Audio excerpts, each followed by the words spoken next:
Hi everyone, welcome back to In Conversation With, the online series where I interview special guests who share with me their story about their mental health journey to help normalise conversations about mental health. And today we have a very special guest. She is a presenter, she is a model, and she is an ambassador to Calm. Please can we welcome SHAREEFA. Yay! Round of applause. Thank you for coming, SHAREEFA. Thank you. Thanks you for are having looking me. amazing. Ah, Lovely. stop. I have a hangover. But you made it here today. I did. That's the main thing. Loving your afro. Thank loving you. the natural beauty because we don't see it often, and to have you sitting here with your afro out looking beautiful, it's lovely to see natural beauty. Oh, thank you. It always means a lot when people say that. So, especially girls, I love it from because sometimes guys are like, "I love your hair, girl." And they're like, "Can I get your number?" Little chat line. Little chat line. But I know it really means. I know girls really mean. Yeah, no, it's lovely. It's lovely to see. Thank you. And with you being a model, embracing your natural self, I'm sure that means a lot to you. Yeah. Okay, so how are you feeling about being here? I'm feeling good about being here. Thank you so much for inviting me. I always love to just connect with new people and just talk about things that I've been a model for a long time and I've really only started moving more into broadcast in the last couple of years, and it's been really nice to be able to kind of, when you're a model, your whole job is to just be a clothes horse, and so you could really go in on set all day and be a mute and like not say anything if you wanted to. So it's really nice to be able to be here and actually use my kind of broadcast experience and talk about things, be an open book and share. I feel like I've got a lot of things that I've been internalizing for a long time about a lot of things, and so it's always nice to have the opportunity to just sit and talk about them, because I know it's a lot of the things that I want to discuss. It's not just something that I feel. It's often a lot of people I meet on my journey, and they have lots of things to talk about as well. So that's really good, because it just shows that you are not only a voice for yourself but a voice for others. Yeah.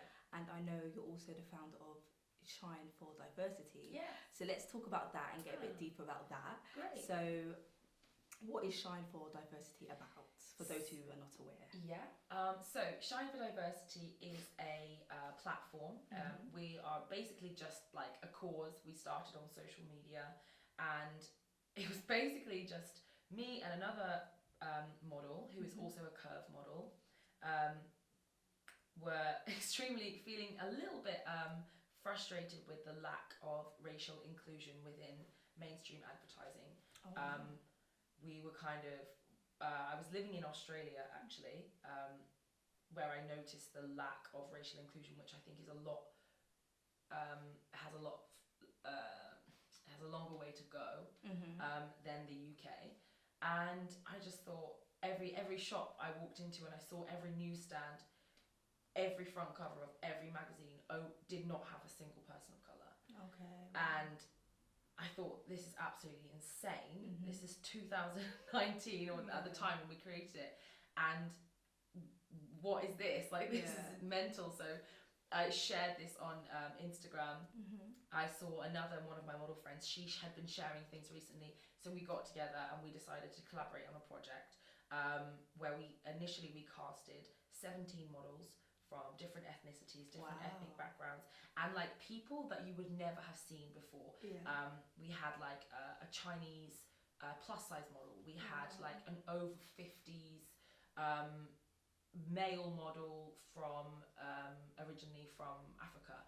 It's like we had this very diverse cast of people, and we put them all together in a gorgeous shoot which was sponsored by the brand Boohoo, and we got sponsorships and lots of people getting involved in different ways. The whole entire project was just donations and us just like beg, borrow, stealing, like making friends with people and just saying, we want to create this project. We put together the concept, and the whole idea was basically to be like, look how beautiful all these people are. They belong on every magazine, on every cover, on every newsstand, like just put them there, Yeah. and we're going to show you how it can be done. So we did that. Wow. We created a campaign, and it got picked up by BuzzFeed, and it got picked up by a few other like news sites, and then kind of from there we just kicked off. continued developing it. So we have our next campaign coming out, which is called Here We Are. And I'm really excited about that because that's my like real passion project. It talks about the use of black hair in the media and the kind of stereotypical ways in which we see black hair being used. For example, like a sportswear ad would always have like braids and twists and locks, and then professional workwear brands.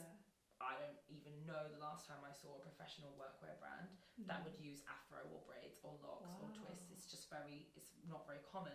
So, and this is something that people, they don't even think about, and they don't even you consider say it to me.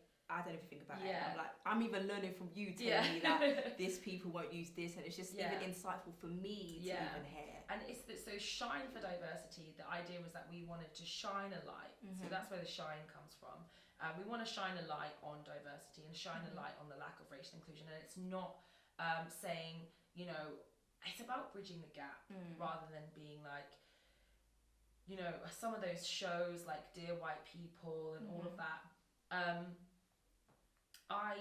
In a way, I love the idea that they're kind of confronting a lot of issues, but I also feel like don't fight fire with fire.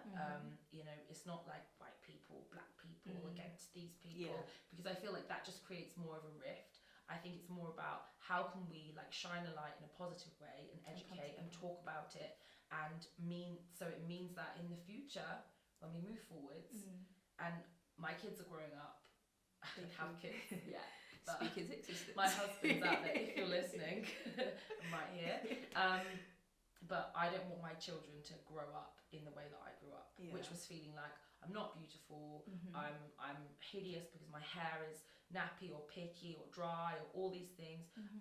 If we had more positive representations, then I know that we would live in a more inclusive society. So that was a very long-winded way of telling you about but it was very interesting because diversity. I got to learn things that, you know, in this short space of time that you're telling me about what you're doing, I got to learn things, and I'm thinking that, wow, actually that is actually very true. So you've kind of filled a gap in the market that needs to be filled, which leads on to my next question in relation to mental health and diversity. And do you feel that people from ethnic backgrounds are more open or even open to speak about their mental health? So I think this is a really interesting topic, and in a sense it's kind of difficult for me to answer that question because I was raised in a white family, as a mixed race girl in a white town, so I wasn't raised around people. I'm half Jamaican, half English, but I wasn't raised around any of my Jamaican family, so I think my upbringing essentially has been like more white. But as I've obviously gotten older and I moved to London years ago, and that's when I kind of started making more friends of all different ethnicities, and the understanding that I have about it is that quite a lot of my friends have said that particularly within the black community, mental health is something that is not considered in the same way. It's like, oh, it's all in your head. Like lots of my friends will say that, you know, their family will just be like, I think, who was it with us? So one of my friends, I won't say the name, has a brother who clearly has like autism. She believes, and her family are from Malawi, and like nobody has acknowledged it at all. And he's like in his late 30s. Nobody has acknowledged it. They're just like, oh, it's fine. And she'll try and be like, you know, do you think that you know, brother's looking a bit, maybe we should do something, but they just don't want to acknowledge it. And so he's never really gotten the help that he needs. And so that is something that I can't speak from personal experience in terms of the black community or any like other ethnic background kind of communities. Oh my god, this hangover. Don't worry, you're doing amazing. But from friends telling you. But from friends, and you get the kind of. Yeah, exactly. So that's the kind of gist that I've gotten. But yeah, I wouldn't really know. Okay. So from what you said earlier, when you were growing up, you kind of felt ugly, and your hair, you noticed that you were different. Did that affect your mental well-being? Oh my gosh, absolutely, 100%. Like I grew up in a place where I grew up in Norwich. And Norwich is lovely. I've been there. So lovely. Very it's lovely. so lovely. It's really nice. A lovely place to go on holiday and relax, and it's got great shopping, and you can go on the Norfolk Broads. Horrible place to grow up in the 90s if you're a little black girl with a big bum. And big afro hair. Which was me. Because essentially, although I'm half white, half black, nobody would ever look at me and go, oh, that's a white girl. Yeah. You know, that's just, they just don't think like that. They think that's a black girl. Because I could even just be like light-skinned, right? So, growing up, being the only person in my school who, or me and my sister, and I think there was one Indian girl in my whole school who were of colour. You feel different. You feel horrible.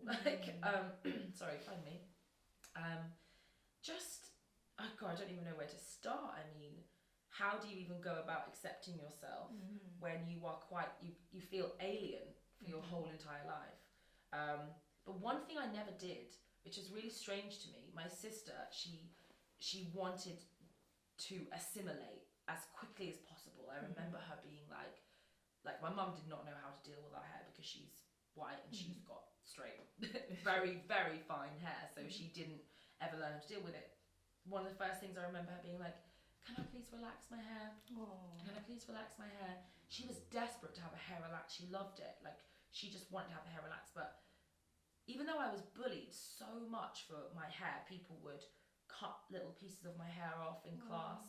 Like, someone cut a piece of hair off in class, and put it in a piece of paper, and it said in there, here's some pubic hair from SHAREEFA, and sent it all around the class, and people would like burn the back of my head with Bunsen burners in science class, or shout stupid things at me, or tip milkshakes over my head. And I was very badly bullied at school. I had somebody stub a cigarette out on the back of my neck when I was how old was I?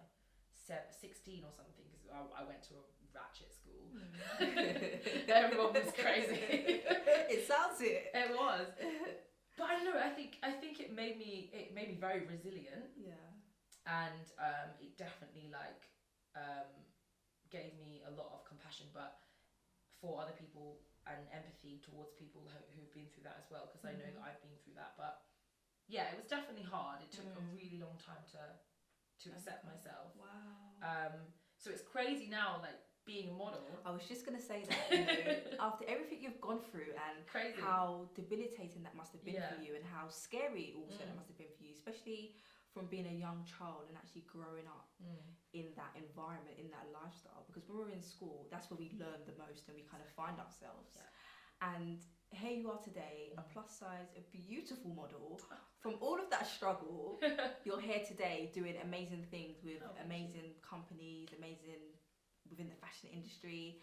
So how did you get to that stage of being able to find the courage, the strength to become a model?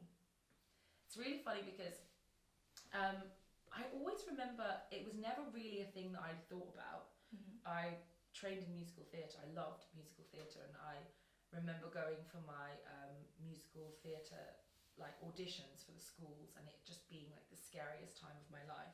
Also because the schools are extraordinarily expensive, and I come from a really poor family, so there was no way that I was even going to pay for them. It was like £27,000 or something for the training for the cheapest one, or the top end one is like £14,000 a year. It still is. It's crazy. So a very silver spoon kind of. You kind of really have to have money to be in musical theatre, or find the money, or be extraordinarily talented and get a scholarship. Oh my gosh, which leads on to what I was going to say, which now makes me sound like I'm gassing myself up, which I'm not. But I was going to say, I went to my auditions and I got a place, which was fab, and I did get a scholarship. But I don't think it's because I was extraordinarily talented. I think I was just very lucky. No, accept your talent. You are talented, so that's why you got the scholarship. Thank you. Well, I honestly think I got a scholarship because I could sing. Okay, that's a talent. Yeah, naturally I could sing, but I ended up going to like a dance school where they don't teach you how to sing, they just teach you how to dance. So I ended up learning how to dance really well, and then my singing didn't really improve because they just wanted a few singers who could kind of dance. So I think that's kind of, it was more of like a process of elimination kind of thing. Anyway, I know I should own it a bit more. Yes, but own it. Yeah, own I'll try. But what was my point? Because you said modelling, yes. So anyway, musical theatre was always my passion. It was like my big love. And so when I got my scholarship letter and I opened it up, it was like, it's like as if I got like my Hogwarts acceptance letter. Oh my God, I'm going to Hogwarts. You know, wow. So yeah, so it was amazing, and that's all I ever really wanted to do. But throughout my journey, like 3 years of drama school, I will never ever forget, and it was so crazy because recently this experience like came back. One of my idols, Carrie Ellis, who was in the original Broadway cast of Wicked. She was like the original, you know, Wicked, big musical. Like she was like my absolute hero. I loved her, and I used to like listen to her singing and her like all her little singing, like anything she did, anything online, I would just watch them and listen to them. I loved her, and if she's watching this, then I'm not crazy. I just love your work. And I will never forget, it was my first year of drama school, and we went to go and see her perform, and then we had a Q&A afterwards. And I like was so nervous, and I eventually got the courage to put my hand up, and I was like, Carrie, I just have a question. If I'm just wondering, if I don't succeed in musical theatre, what should I do? And then she was like, honestly, like, you'll probably do really well in musical theatre, but if you don't succeed, just go and be a model. You look great. And crazy story, last year, not even last year, like a few months ago, this is 10 years later, I was at a Mac event, and she was performing, and yes, I kid you not, the evidence is on my Instagram. You can see it. I'll send you the picture. And I bumped into her and I said, I'm really sorry, Carrie, I just have to let you know, 10 years ago when I was 18, you told me to become a model. And you literally was like the first person that ever even put the thought into my mind. And I just want to let you know that I'm now a full-time model. And she was like, oh my God, I remember you. This is crazy. We had got a picture together. I was all emotional. It was crazy. It was nuts. And now she follows me on Instagram. That's amazing. Oh my God, it was like a dream realised. I literally love her so much. It's really weird. But I know she's just super talented. But so that was like the first kind of, even I had never even saw myself in that way. You know, I grew up being told I was hideous, and you know, you're too brown and you're too fat, and like becoming a model was never something I thought that would even be within my reach. Like when I looked in the mirror, I didn't see an attractive person because I'd spent all my years being told I wasn't. So to even have that, and it kept being said to me, and it kept happening, and then a few people kept coming up to me in the streets and be like, you should maybe model. And then I think it was the final straw, when my final straw, like I can't do this anymore, maybe a different one, the cherry on the cake. Oh yeah, whatever. When my sister, who is like my biggest inspiration to me, was like, I really think that you should break into the world of plus size modelling. And I just remember being in my last year at drama school and saying to everyone, I think I'm going to break into the world of plus size modelling. And then you actually but I just didn't even, I wasn't even really that bothered about it. I just thought maybe I could do it because so many people had said it. And then the people scouting me in Oxford Street and stuff. And then eventually went to my first agency, got signed straight away, and just booked. Booked job. Being in the modelling industry now, how is your mental well-being? Oh, okay. So I feel great. But I'm 28. I love how that rhymes. That rhymes. And I think my age now has something to do with it. When I first signed with my kind of bigger agency, who represents like huge celebrities, and like they used to represent Twiggy, and I remember going into the agency and just quaking in my boots every time I would have to go and speak to the bookers. I also had a demon booker. So she was like really, and I would never say this about any of my bookers I've ever had. Every other booker and every other agency I've ever worked with have been incredible. I love all my agents that I have. I really do. If you're listening, I really do. I feel like they're watching. No, but they are really great. Apart from this one demon booker that we all had, me and a few other girls, she was just awful, and she just put the fear of God into you. I'd get anxiety every time I had an email from her. Wow. Big, huge agency, big, scary agent, and she'd tell me like, I don't want to see your natural hair. Your natural hair is picky and it's hideous. No. Yeah, she like not forced me, it's a bit dramatic. She heavily encouraged me to wear wigs, and she would not let me. And this is the thing about my hair. I had always, like, speaking about my childhood, even though, yes, my sister wanted to assimilate to like a more white surrounding, I never wanted to do that because I just felt like, do you know what? I know that people are gonna judge me for how my hair is, but I'm gonna keep it because it's me. And I always stuck to my guns, and I never changed it for the fact that, and I do not judge anyone for change. I just want to be really clear on this topic because I think this is a very sensitive subject for a lot of black women. I would never shame a black woman for their hair choices. If you choose to wear your hair the way you want to wear it, then you do you.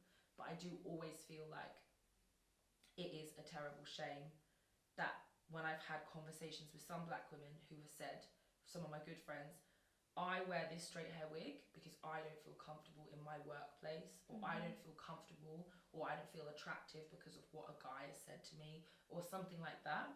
That's where I think it's really sad that they can't just be themselves and be who they naturally are. But I also fully support anyone's choice to wear a straight hair wig. But what was difficult for me is it was not my choice. It was an agency saying to me, telling you, this is how you will look most beautiful. This is how we want you to look so you can sell more product. I had brands telling me I looked more ethnically ambiguous and that sold more product.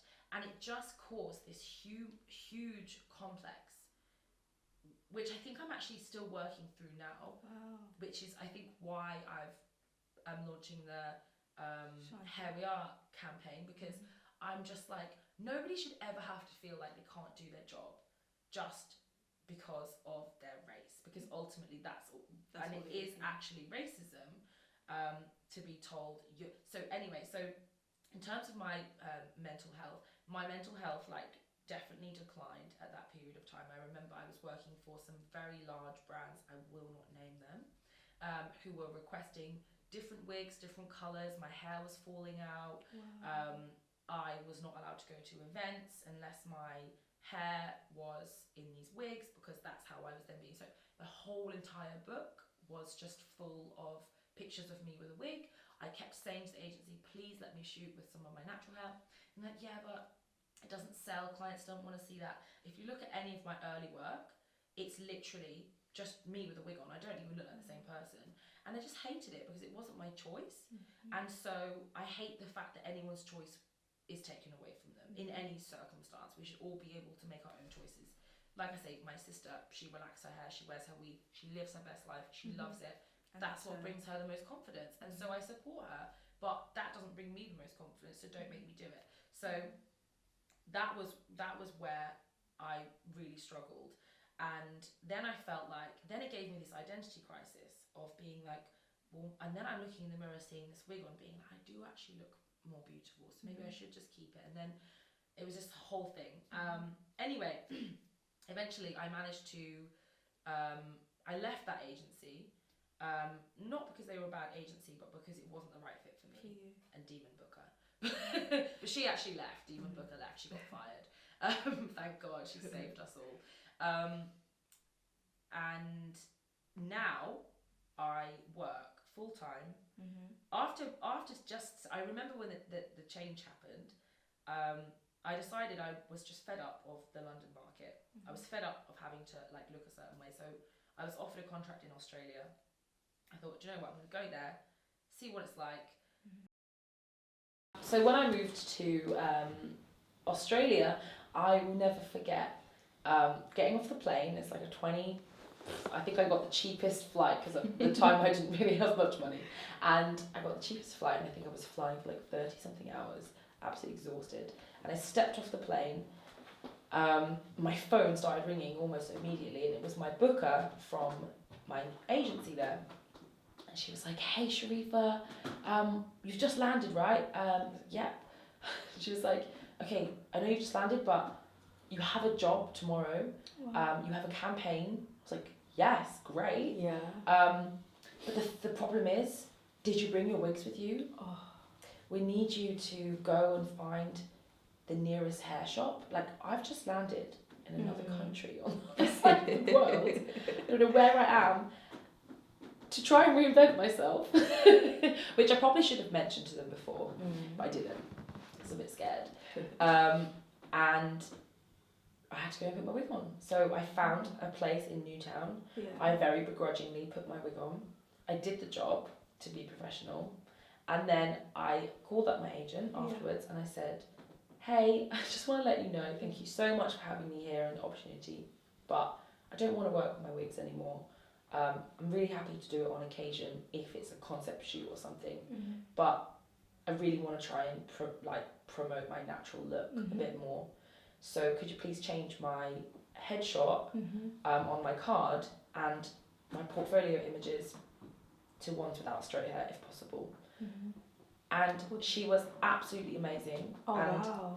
like, in comparison to Demon Booker, she was amazing. She was like, "Sure, absolutely, no problem, let's do it."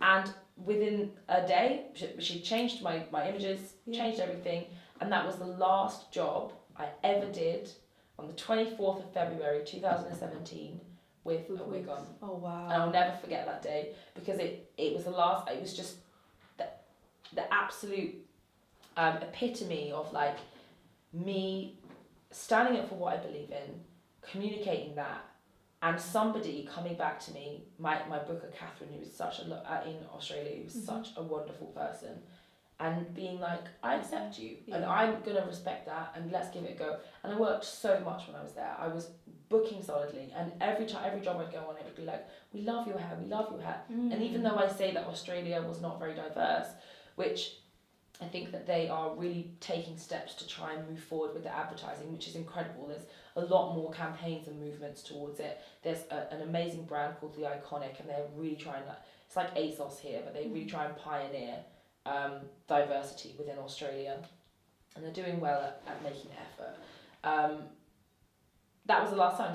So now my confidence as a model now has improved. It dramatically improved, because I can be myself, truly who I want to be, and go to my jobs, and I always feel great about them. So I would say wasn't very confident, hated being a model for a time. I was kind of like the golden handcuffs, but now I would say I absolutely love it. It brings me a lot of happiness. So, And that's, you know what, that's so lovely to hear, because as a model we have that stereotypical view that you're confident, you're gonna do what you want, and you know, you look beautiful. But then your story shows another side of things where, you know, you did wear those wigs despite the fact that you weren't comfortable. You did wear it because you wanted to be professional.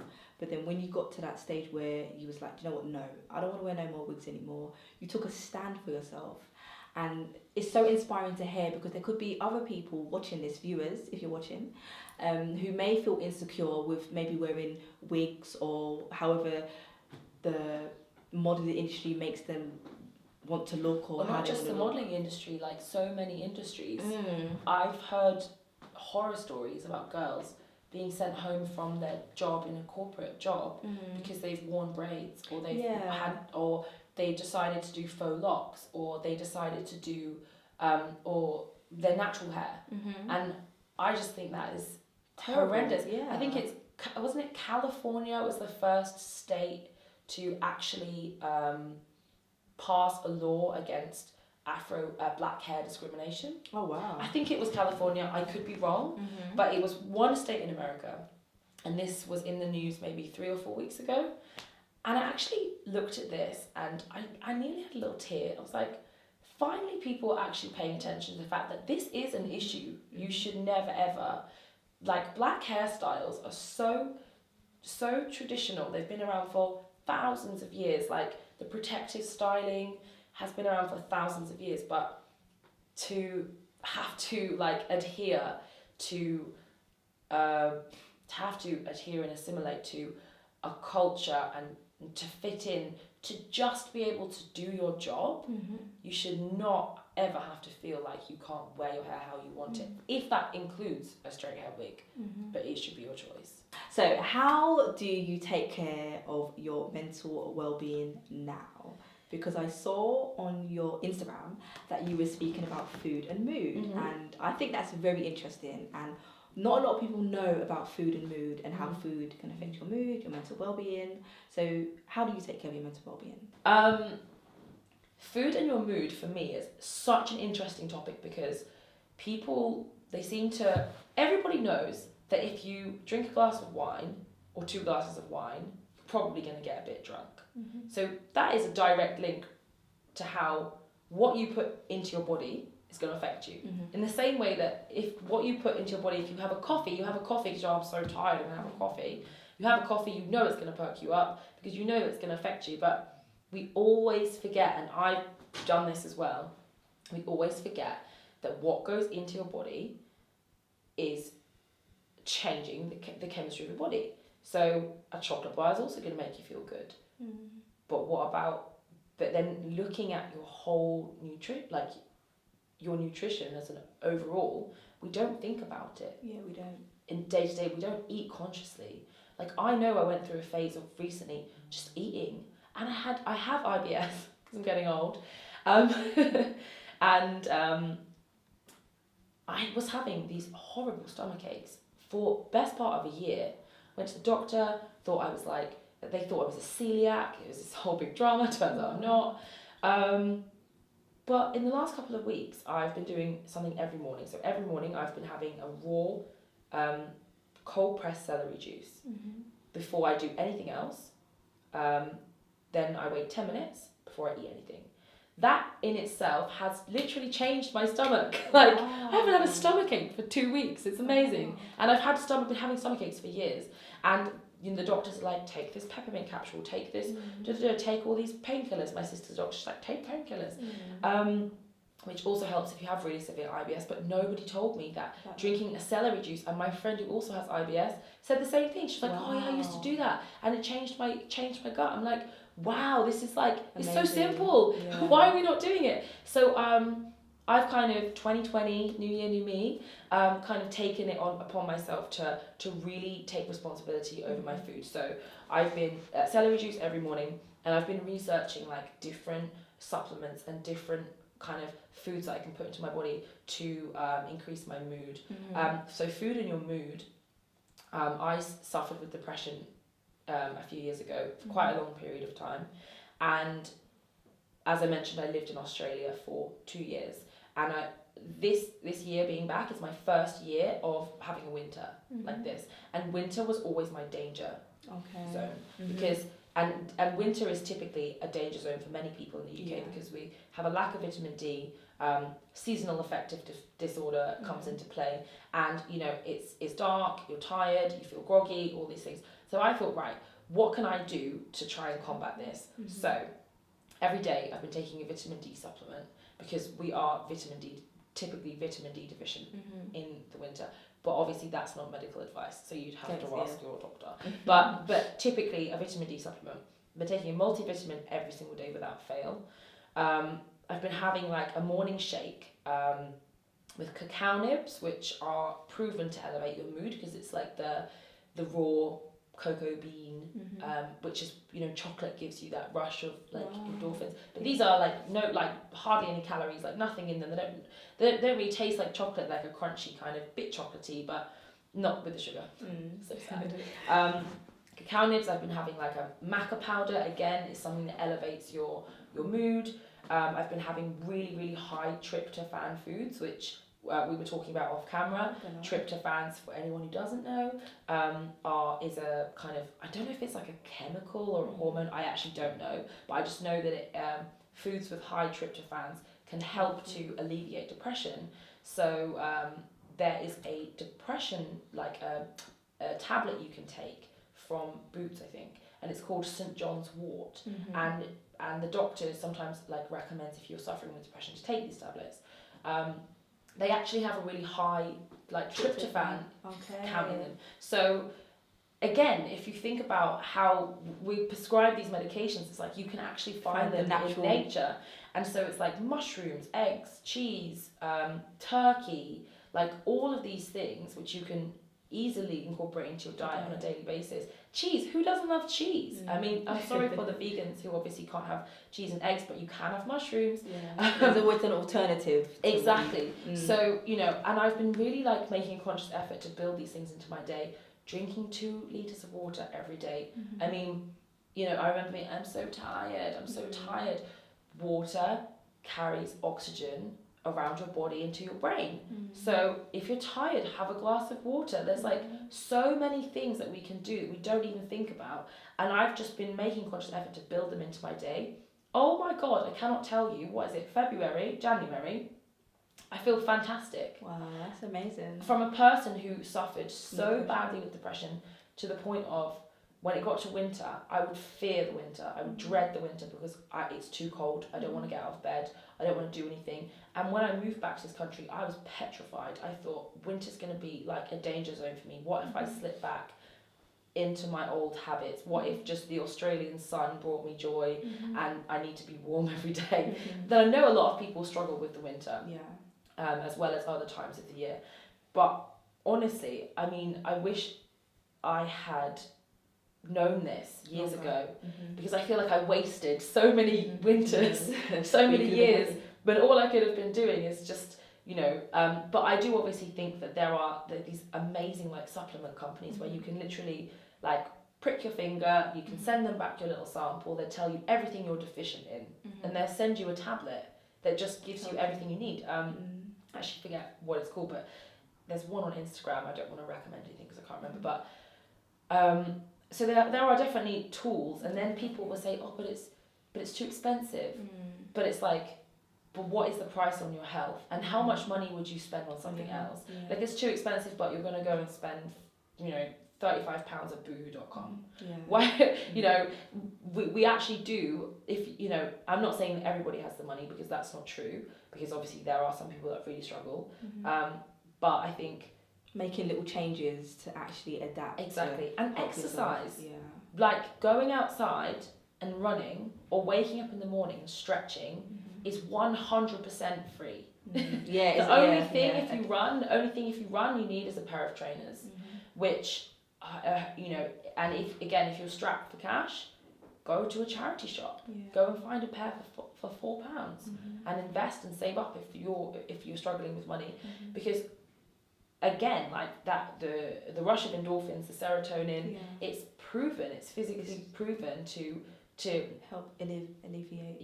And I'll have friends who say, I'm feeling really down, I'm feeling really miserable. I'm like, when was the last time you exercised? They're like, I'm too tired. So aside from, so food and exercise, is there anything else that you do, or those kind of the two main prominent things that you're doing? I think allowing myself the space. I think for me it's like acceptance. I remember I used to get so angry if I was having a bad day, or you know, I woke up. Sometimes you just wake up and, like, can I swear? Yeah. Sometimes you wake up and you feel like shit, and that is just the fact of it. I think everybody in their life has woken up and been like, well, I feel like shit.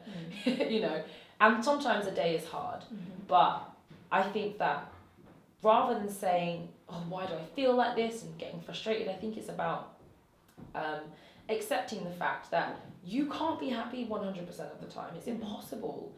And if you are, you're not okay, because that's not normal. Nobody's happy 100% of the time. If you were always happy, then, you know, we would never know what it felt like to really feel joy. We have joy, we have sadness, we have these things, and these emotions, we're human. And I think it's about saying to yourself, it's okay, I'm human, I'm just not having the best day. Do what you can within that day, within your parameters. Always try and do the things that you love. If anything makes you feel bad, a person makes you feel bad, a situation makes you feel bad, if anything like doesn't spark joy, if you can get away from it, don't do it. Yeah. That's a lovely way to end with you providing some of your top tips or some of the ways that you take care of your mental well-being. Thank you so much for coming here today. You've been inspiring, and I love the food and mood. That's actually taught me something, which I want to get into but myself. I'm not a doctor, so but you're not, don't. It's just like, I just like the internet. But you know what as well is the fact that you've kind of used yourself as an example to what helps you, and then you said your friend tried it out and it helped her. It's things like this that people should actually try and not feel afraid to. So yet again, you're inspiring people in that way and kind of using yourself as an example to help people. So I really do hope that this interview will encourage people to kind of accept themselves and just really try to push themselves in whatever direction they want to do and how they want to take care of themselves. So thank you. Thank you. Thanks for having me. What can we expect to see from you in the future? Ooh, what's coming from me in the future? So, always modelling, still modelling. Heading to New York soon to work with Wilhelmina, who's my sistering agency in New York. So, going to be some New York adventures, probably on social media. I'm running the London Marathon, which is coming up in April. Before that, I'm running the Big Half, along with my team of runners, the Shine for Diversity team. So we're running for diversity. We're running to promote diversity and talk about diversity, and also just to run because it's good to get out there. Shine for Diversity, Here We Are is coming out. My podcast at Sweat London, which is called #SweatPod. I love doing this. We'll also be launching our second season soon. That's it really. I think that's me, and then maybe I'll try and do some dating. That sounds great. I wish you all the best. Thank you. And thank you so much for coming Thank today. you very much.